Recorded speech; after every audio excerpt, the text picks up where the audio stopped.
Hi there, folks. Welcome back to Mossy Roots Farm. This may end up being another voiceover video because, well, these things are grumpy and screaming, but I wanted to show you guys what we're doing.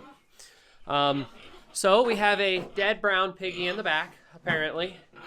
And then we have this thing that's climbing and lives in a cesspool. And then we have this here with the mama and a bunch of babies. So let me explain. It's not actually dead. It's just playing dead. It doesn't like to go outside because it's a barn princess. This doesn't actually live in a cesspool. We have a rat problem, and the rats are getting in on the outside of the barn, and they tunnel and live under here, so all the water comes right in and then floods in here. So we've been doing things like this barrel underneath his water pipe so that there's less splashing, and this is somewhat more dry, although it needs cleaned out today.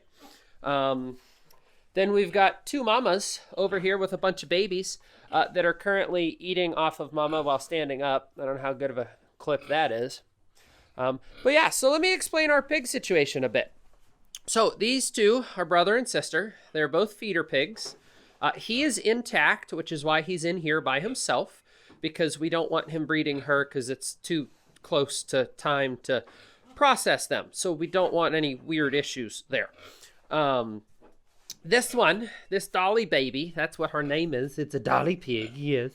She is a very good mama. She had, I think, 10 piglets. 7 survived, 2 were stillborn, 1 was a runt.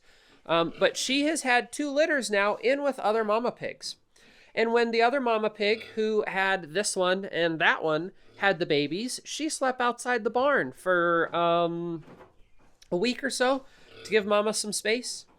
So I find it really interesting that a lot of people have issues with pigs, breeding pigs, and just keeping pigs altogether because they're always having problems with litters, not surviving with other mama pigs. They put them in a farrowing crate, which I don't agree with. Now, you may say this is the size of a farrowing crate, but it's actually bigger, trust me, and you can actually allow them to move. And as you see, someone is very interested in his sister. Which is why they are separated. This is what I don't understand, is that people all the time have issues with pigs. Yet this mama is like one of the prime examples of what I don't understand. Like, literally, the children are standing up and eating off of her, and she doesn't care. Now, we have had a piglet, or a mama pig, that did not do that. She would not grunt and then slowly drop to the ground. She would step on her children. But that was one. That pig's child was the mother of these 2 guys. She never did that. She was like the world's greatest mom, and she was a crossbreed. Dolly here is a spot, and she has no issues. Jelly here is such a good little baby mama pig, that she's not terrorizing the piglets. And when nighttime rolls around and it's time to go to bed, these 2 will sleep literally touching each other, and then all the babies pile in on top, even though we have a heat lamp. You know, we have a heat lamp here and all the babies pile in on top. So I don't understand why people have so many issues with pigs. It just doesn't make any sense to me. There he is getting water. So they always dribble a little bit when they get water, which is why we put the pan underneath there to see if we could help that. He is not obviously flooding that with that. It's got to be rainwater from outside. But we filled in the rat hole, so hopefully there's less issues. Look at the cute little baby piggies. Aren't they so cute? Yes, you got cute babies, mama. We're going to change this up, too. Obviously, they've been beating up this panel to try and get in with the babies. So we're going to change that up for her so that way it's up a little further, like up around here, so that babies have a place to be warm and dry.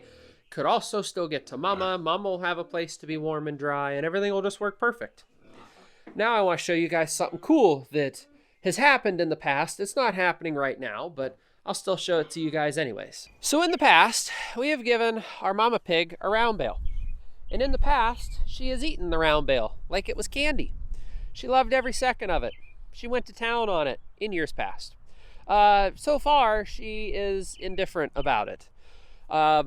Jelly, the other pig that's not the mama, has been after this more than mama pig herself. But this is something that we do. It adds a little extra fiber and supplementation to the diet. So Dolly looks maybe a touch thinner than we would like, but she has eaten the round bale in the past. we were never super worried about it in the past, about her losing body condition with piglets or even milking piglets too long, because she had a round bale to supplement a little bit. Now, she's not been as interested in this one. This is a round bale that's been outside for 2 years, I do believe, or it was made 2 years ago and sat outside ever since. So it is definitely different, but I just don't know if